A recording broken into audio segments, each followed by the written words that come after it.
Sitting here with esteemed guest friend of mine, Paul. Paul, what is your last name?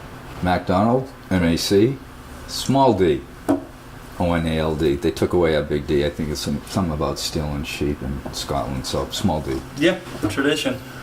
Paul, I want to start at the beginning. 1883. You are correct, sir. When this place started, how old were you? Yeah, I was child labor back then. I think it was 3 when I started back in 1883. But I actually did come here in 1983. So, been here for a while. 35 years, right? Yes, yes. You are the current owner? Yeah, I came over to run the store for my father back in 83. He said he was going to send me across the Great Divide, known as the Charles River. And I said, no, Dad, please. I was a kid from Milton, South Shore. I'm like, Harvard Square. They're all crazy. Bunch of liberals, hippies. And then I came here and I fell in love with it. So it's just a very unique area, vibrant, diverse, quirky, funky, interesting people, artists, writers, poets, people I thought I never would have enjoyed because I was insulated in the South Shore. And the store I worked at was the other store, which was in Government Center in Boston. So I was used to dealing with politicians and lawyers, and Barney Frank would come in chewing on a cigar before he got kind of, redone, and Tip O'Neill, Speaker of the House, buying his pipe tobacco. Those were my kind of customers. So when I came here, it was totally different, It was kind of culture shock at first. I didn't know there was another store. Yeah, it was called Leavitt Peirce. And so that was founded in 1868 by this guy, David Peirce, and his 2 nephews owned the store in Boston.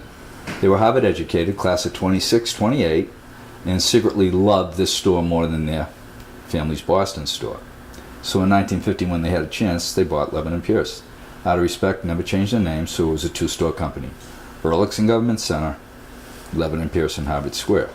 Ehrlich's was founded in 1868, but what makes this store special is it has been here its whole history. As you can tell, 10 ceilings. It's a living, working museum as far as I'm concerned. How many owners have there been here since 1883? So, you're looking at Fred Leavitt, flanking the clock on the left, Waldo Peirce on the right.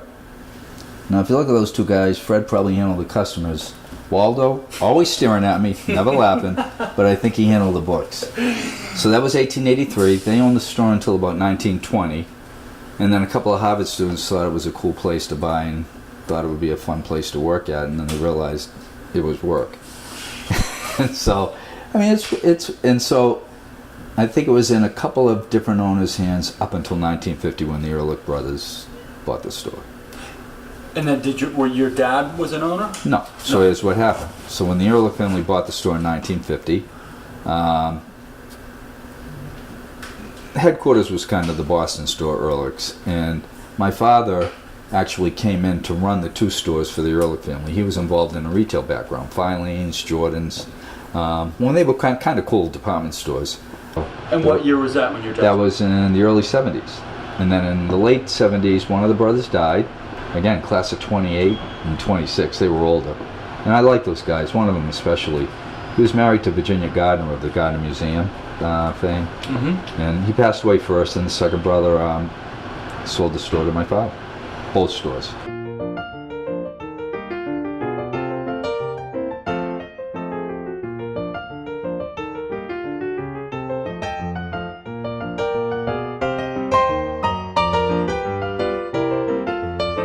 My father passed away, my brother continued to run the store, and then they had a chance to open up a cigar bar in Faneuil Hall. That was when cigars were all the rage, and there were cigar bars everywhere. It was really cool. Mm-hmm. Even the Charles Hotel had a cigar bar called the Teeny Bar. It was just the how do I look in the cigar honey kind of thing, It was just, and then it all kind of went like, oh boy, we don't want these smelly places around anymore. So my brother lost his lease. It was in the Bostonian Hotel in Faneuil Hall District, and that was about 5 years ago. Because there's only a handful of cigar bars, and it depends on your lease being renewed. I think the only one left really is Stanza de Cigari in the North End, and it's below Cafe Vittoria. They own their own building, they'll be there. Mm-hmm. The rest of the shops that will allow smoking have to be an over 21 only store, and we're just not willing to be that. We have to be all ages. We can't stop people under 21 from entering the store. We had games, chess sets, families come in, like this is a museum, so this was our smoker's lounge, chess parlor, back in the day. This is a ventilation system here, runs dormant. So it was a no-brainer. We just decided we weren't going to go no smoking, be all ages. So Paul, you came here in '83. When did you take it over for good? well, when my father passed away in 2001. 2001. You've been. Yeah. You mentioned a store, which got a few things we want to know. Quite a perspective up here. First thing, Paul, everybody's dying to know, who's the wooden lady above the door? So that was carved by like a really world-renowned wood carver, and he'd do carvings for ship bows. You know, it was traditional for ship bows to have a figurine. Yep. And so she's been on top of that piece of metal for probably 100 years. 20 years ago, she was missing a right arm. So I think it was a prank, and I think it was probably some, well, we won't say which college, not the one across the street. Good. And then about a year later, we got the arm back in a box with the return address, I.M. sorry.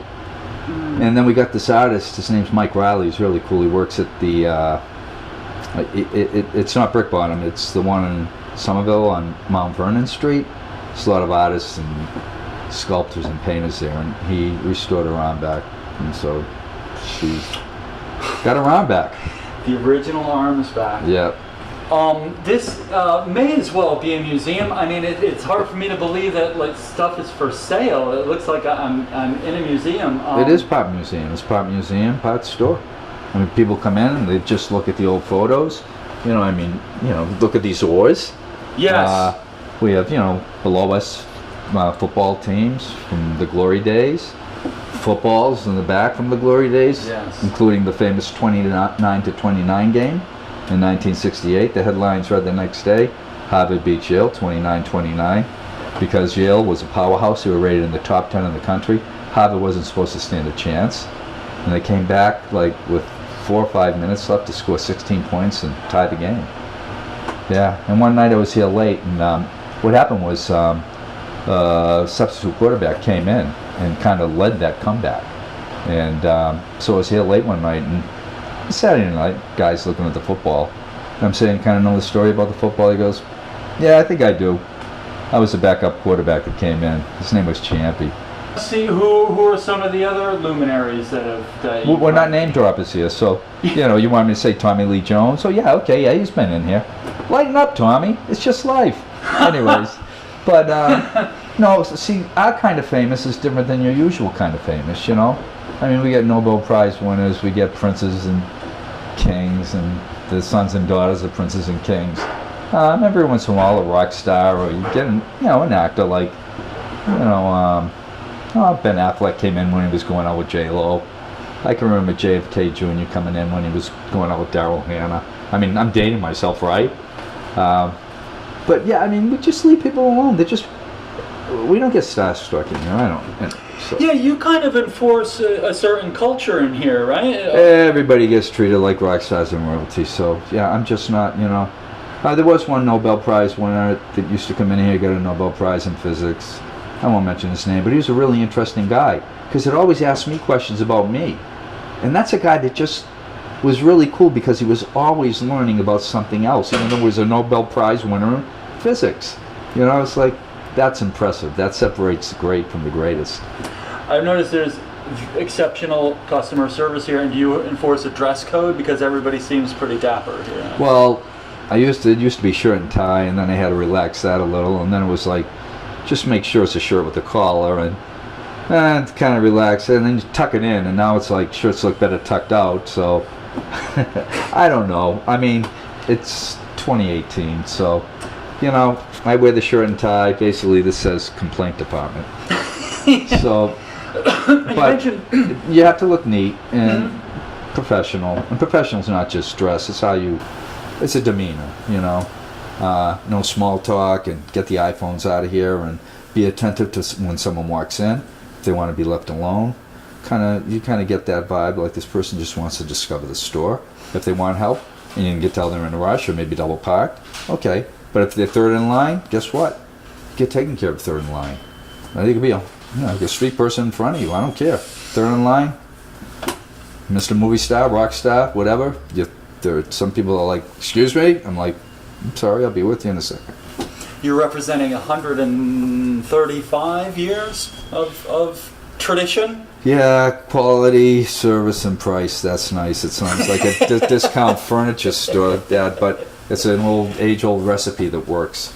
Quality, service, and price, and an atmosphere that just can't be duplicated. I think so. People still buy tobacco? I mean, yeah. Yep. So, I mean, we're founded on tobacco. Obviously, we've expanded a little bit, but we have a mix that I think works. We don't get too crazy. You're not going to see Harvard t-shirts and hats here. So, basically, you can divide the store in the tobacco end, which is you got your cigars, your pipes. Rolling tobacco's big now. People are getting off of packs of chemicals at $11. So, and they say they feel the difference. So, yeah, we got 8 jars full of rolling tobacco. So we sell more of that than we do pipe tobacco. There's just not a lot of pipe smokers left anymore. It's a mentality, and there's a demeanor, and it's just the age of instant gratification. You know, people want it now, so they don't want to have to tamp it, fill it. Why not? You know, every once in a while you get that pipe smoker, and there's a temperament, and it's just like, that's a pipe smoker. I think it's in their DNA. But cigars are cool, and there was that whole kind of cigar thing, and it created a whole new generation of cigar guys and women. And, you know, it's really cool because they treat it as a grand indulgence that it is. I think nothing is spending $10 waiting for the time and place and the weather. That's the thing we're up against. In the wintertime, things just drop right down because it's like, where can I go? I point out to the great abyss, 15 degrees and the wind's blowing. It's like, that's all right, I'll wait.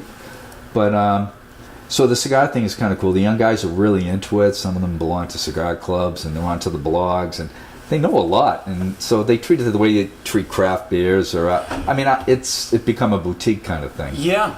So that's cool. So you have the tobacco end, and then you have the shaving end. We've always specialized in old-fashioned shaving stuff, and it's really cool. And it's made a real big comeback.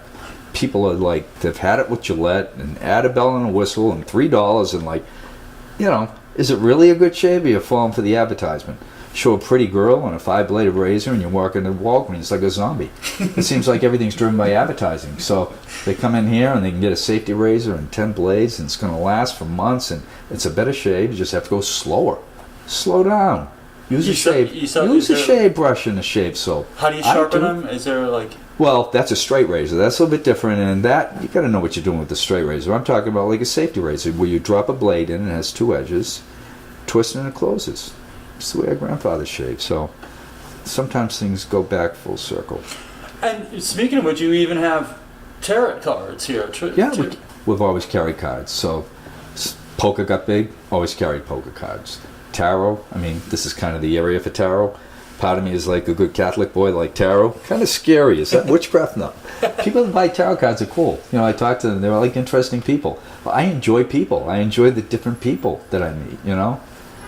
If everyone was like me, the world would be pretty damn boring. No. So the building is owned by Harvard.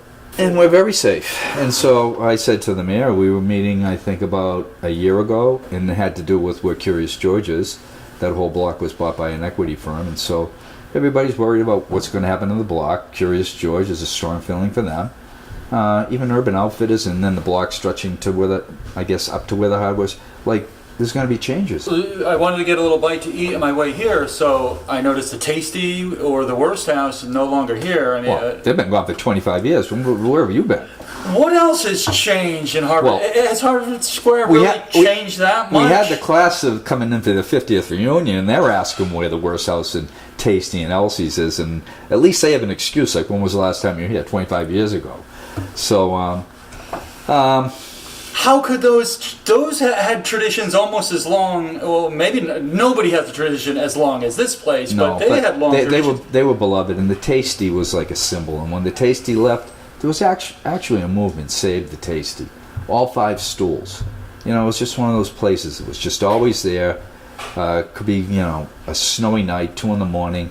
You know, you could go in and get a hamburger or a hot dog for like under $2. And, you know, 5 stools. You could probably have a Harvard professor, a facilities maintenance worker, and maybe an old hippie hanging around from the 60s, and they'd all be talking Red Sox. So, you know, we miss those places. And I guess Old Bonpan is the closest we had to that, and that's been a bomb site for a couple of years. So I don't know. We just want our community gathering area back with birds and trees and chess players and crazy people. Nice crazy, you know. Yeah. And sometimes you get not so nice crazy here in the square nowadays. I'll see you, Judith. What do you think? Is Harvard Square moving in the right direction? Do you foresee any good changes? Well, first of all, you asked about Harvard. So when we were at City Hall, I said to the mayor, you know, people pick on Harvard, the big white elephant in the room, the big bag. They're not bad. They have a $38 billion endowment. They don't have to squeeze their commercial tenants. They want to keep what's old as far as their commercial tenants here, and they're doing it. And I'm not saying it's cheap here, but they've made it possible for me to make a living here. So I'm grateful for that, because I don't know what the going rate is per square foot, but that's what the banks are paying. And I guess they're willing to pay it because you get like 9 banks. You even have a bank cafe. That's nice. Last time I checked, there was a full-fledged Pete's Coffee just around the corner. So I don't know what's going on. I hate to say it, but what it's become is what do students want? Banks, fast food, cell phone stores, 3 Starbucks. So it used to be, what do the people who lived around the square want? Well, who lives around the square? Well, that changed when rent control went out. So when there was rent control, which was abused, and that's why it's not around anymore, and properties got a little dilapidated, but that's when you had the poets, the writers, the artists, the interesting people. They would come to the square and shop. Now, who's ever paying $800,000 for a studio on Harvard Street, probably working 80 hours at a high-tech job in Kendall Square, they're not shopping here. So it's students, it's tourists. You know, they'll come in and buy single cigars, but they can get a box cheaper online. I think it should be reversed. I think they should be going online, taxing online internet websites, giving brick and mortar stores like us a break, unless they want us to go the way of the dodo bird. What's going to happen? Who's going to own the place after you? Or you have anybody you're grooming to take over for you? Or? Well, since I'm married to my job, so this is my wife, and my workers and my children. Yeah. I got a brother and a brother-in-law. They'd be perfect for this. Nieces and nephews. Could be a plan in place. Had a vacation in '94 in Nantucket. Nice. In 1994? Yeah, it was beautiful. But this is 2018, right? Correct, sir. It's just, I mean, this is too big a part of me, so, and that's good. I mean, because people can feel it, and I don't take a lot of credit for it, but, you know, what's the catchphrase? No, I'm just a steward, but, you know, it does trickle down from the top, so I walk my talk, and, you know, customer service is just not something we preach, it's something we practice. And we want a nice, clean, you know, organized, friendly environment. No, I gotta hand it to you. It's special. It's just special. Sometimes I forget how special it is, but every once in a while I'll be standing across the street, I'll wait for the 69 and just look at the stripe. That's a cool little store. You know, but when you're in it, it's like you're always like, you forget, you know, because it's a job and it's a hard job. There's a lot of work. I gotta tell you, Paul, half the reason I continue to smoke is I'm one of your regular customers. I get my 6 or 8 ounces of gold shag about every week or week and a half. Yeah. And then I always end up having to call my wife when I get out of here because I get into like a half-hour conversation with you about the Patriots or the Red Sox or whatever else is happening. Yeah. And I have to be careful about that too, because if there's someone waiting for help, it's like, you know, somebody said, you know what? Okay, that's enough. I'll talk to you in the gym. I have to be careful because there's certain things I'm passionate about. So I think the original owners over there, Mr. Leavitt and Mr. Peirce, would I would have to say I think that they would be proud of you for carrying on the tradition. I've probably worked here longer than they did. Yeah, 35 years. So yeah, maybe they can name this little part of the square the Paul Macdonald, whatever. I will make sure of it. Yeah. If the walls could talk, I mean, JFK probably stood right down there buying Cuban cigars in 1940. JFK, John Fitzgerald. Oh, sure he did. He smoked cigars. He was class of 40, right? I don't know. Right. I mean, Teddy Roosevelt probably was down there buying cigars. I mean, it's just the history here is just incredible. The people that walked in and out of here. And in the old days, I mean, this was just a walkway.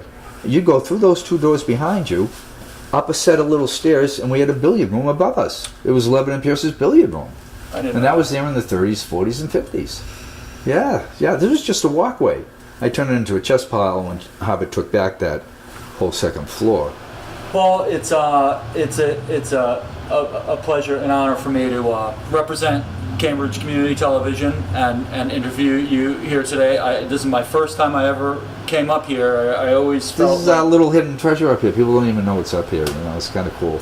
to come. Can I play chess up here? Can I bring a chessboard and or You don't have to bring a chessboard. We need to refinish these boards, but we give you pieces downstairs. Oh, yeah? Usually the way the process works is people come in, we give them the pieces, and it's $2 an hour per table. If we didn't charge a little, what $2 a whole for an entire hour. we have to charge something. We'd have everybody that plays out. Well, they used to play at Oban Pan, and now since that's been on a construction bomb site, they've all been squeezed out into the pit or in the cold weather into the garage. I don't have a smartphone. I got a flip phone, which I finally had to upgrade to because I went to T-Mobile with my $10 hockey puck, and they go, we haven't made one of those in ages. And so I got a flip phone, and they go, we got tabs for texting, and I go, never sent one? Don't plan on it. So I keep my life simple, John. I like it. I think that's why I come in and hang out with you and talk your ear off, and even at the gym I try to. Yeah, I'm a bird of a different feather, but. Which I'm so glad for, and we can't thank you enough. And Paul, actually, one reason we got to end the interview is I got to have a cigarette, man. Okay, we can go downstairs and I can help you out. Let's do it, Paul. Yeah. Thank you very much, sir. Yeah, thanks for the interview. You were a great interviewer. I know that for sure. And your supporting cast. The people behind the scenes that never get glory, right? That's right.